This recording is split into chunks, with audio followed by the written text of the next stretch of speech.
নমস্কাৰ বন্ধু বান্ধৱীসকল, যদিহে আপোনাৰ মনত বহুত সমস্যা চলি আছে, যদিহে আপোনাৰ মনতো বহুত দুখ বেদনাৰে ভৰি আছে, নাজানো কোনফালে আমি গতি কৰি আছোঁ, নাজানো কোনফালে গতি কৰা উচিত, যদি এনে দোধৰ মধুৰ অৱস্থা জীৱনত হৈ আছে, তেন্তে আজিৰ ভিডিঅ'টি আপোনাৰ বাবে। আজি আমি আলোচনা কৰিম বিশ্বৰ অন্যতম মহান গ্ৰন্থ, সেয়া হৈছে মদভাগৱত গীতাৰ দুটামান কথা। গীতা কেৱল এক ধৰ্মীয় গ্ৰন্থ নহয়, ই হৈছে জীৱন চলোৱাৰ এক সম্পূৰ্ণ পথ প্ৰদৰ্শক। মানুহে যেতিয়া দুখ, হতাশা, ভয়, চিন্তা অথবা বিভ্ৰান্তিত পৰে, তেতিয়া গীতাৰ শিক্ষা জীৱনলৈ নতুন পোহৰ আনে। গীতাত ভগৱান শ্ৰীকৃষ্ণই অৰ্জুনক যি উপদেশ দিছিল, সেই উপদেশ আজিও সমানেই প্ৰাসংগিক। সেয়া আপোনাৰ কিংবা মোৰ সকলোৰে জীৱনত এক ধনাত্মক ফল প্ৰকট কৰে। আজিৰ ভিডিঅ'ত আমি কেইবাটাও গুৰুত্বপূৰ্ণ শ্লোক শিকিম। সেই শ্লোককেইটাৰ অসমীয়া ব্যাখ্যা জানিম, লগতে জীৱনত কেনেকৈ প্ৰয়োগ কৰিব পাৰি সেই বিষয়েও আলোচনা কৰিম। তেন্তে বলক ভিডিঅ'টি আৰম্ভ কৰোঁ। প্ৰথম শ্লোকটিৰ ব্যাখ্যা হৈছে, মানুহৰ অধিকাৰ কেৱল নিজৰ কৰ্ম কৰাৰ ওপৰতহে আছে, কিন্তু সেই কৰ্মৰ ফলৰ ওপৰত অধিকাৰ নাই।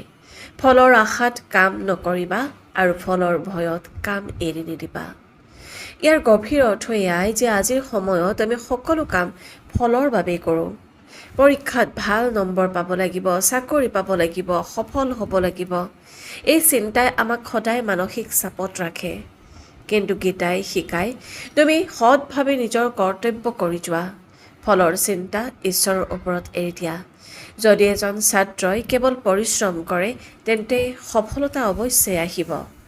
ফলৰ চিন্তাই বহু সময়ত মানুহক দুৰ্বল কৰি তোলে। দ্বিতীয়টো শ্লোকৰ অসমীয়া ব্যাখ্যা, আত্মাৰ জন্ম নাই, মৃত্যুও নাই। শৰীৰ ধ্বংস হ'লেও আত্মা কেতিয়াও নাশ নহয়। তাৰ সহজ ব্যাখ্যা আমি এনেদৰে ল'ব পাৰোঁ, মানুহৰ শৰীৰ একদিনতে শেষ হয়, কিন্তু আত্মা চিৰন্তন।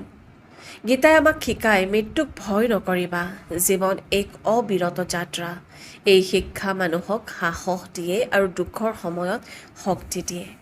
3 নম্বৰ শ্লোকৰ অসমীয়া ব্যাখ্যা, যেতিয়া ধৰ্মৰ ক্ষয় হয় আৰু অধৰ্ম বৃদ্ধি পায়, তেতিয়া মই নিজে পৃথিৱীত অৱতাৰ গ্ৰহণ কৰোঁ। ভগৱান শ্ৰীকৃষ্ণই এয়া কৈছিলে, জীৱনৰ শিক্ষা অন্যায় বেছিদিন টিকি নাথাকে। সত্য আৰু ন্যায়ৰ জয় অৱশ্যেই হয়। এই শ্লোকে আমাক আশা দিয়ে যে ঈশ্বৰ সদায় সত্যৰ পথত থাকে। আন এটি শ্লোকৰ ব্যাখ্যা হৈছে অসমীয়া, মানুহে নিজেই নিজকে উন্নতি কৰিব পাৰে, আকৌ নিজেই নিজৰ পতনৰো কাৰণ হ'ব পাৰে। নিজৰ মনেই মানুহৰ বন্ধু আৰু নিজৰ মনেই শত্ৰু। ব্যাখ্যা আমি এইদৰে ল'ব পাৰোঁ, যদিহে মানুহে নিজৰ মন নিয়ন্ত্ৰণ কৰিব পাৰে, তেন্তে জীৱনত সফল হ'ব পাৰে। কিন্তু ৰাগ, লোভ, ঈৰ্ষা, অলসতা এইবোৰে মানুহক ধ্বংস কৰে। আন এটি শ্লোকৰ অসমীয়া অৰ্থ, যিজন শান্ত স্বভাৱৰ, যিজন সৃষ্টিৰ পালনকৰ্তা, সেই ঈশ্বৰৰ স্মৰণে মানুহৰ মনলৈ শান্তি আনে। গীতাৰ মূল শিক্ষাই হৈছে এয়া যে সদায় সত্যৰ পথত চলা, ফলৰ চিন্তা নকৰি কৰ্তব্য কৰা, মন নিয়ন্ত্ৰণ কৰা, অহংকাৰ ত্যাগ কৰা, ঈশ্বৰৰ ওপৰত বিশ্বাস ৰাখা, দুখ কষ্টত ভাঙি নপৰিবা।